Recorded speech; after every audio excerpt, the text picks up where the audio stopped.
Meet the StrykerQB, the NFL star of the battlefield. General Dynamics Land Systems, GDLS, introduces the StrykerQB tech demonstrator at AUSA 2023.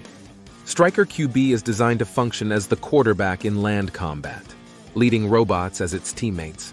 The vehicle's name aims to resonate with soldiers, likening it to an American football quarterback leading the battlefield. GDLS showcases the vehicle's capabilities to demonstrate the potential of existing platforms for human-machine teamwork.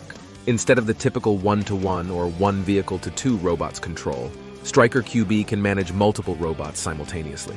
StrykerQB houses 6 soldiers with 3 dedicated to controlling multiple robotic systems. Advanced features include an improved electronic architecture, AI enhancements, and a saffron sight for long-range visibility.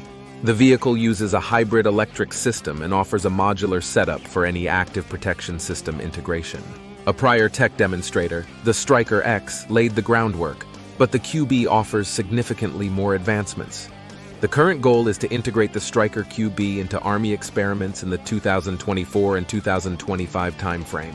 While the team doesn't have specific events planned, they are keen on evolving the StrykerQB's technology and pairing it with other robotic systems. Army Futures Command is currently on a mission to integrate humans and machines more effectively on the battlefield. The Army is venturing into other integrative avenues, like the Ground Expeditionary Autonomy Retrofit Systems, GEARS, via the Defense Innovation Unit.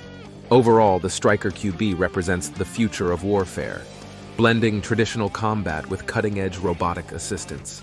That's it for today. To stay up to date on AI, drones, and military, don't forget to subscribe.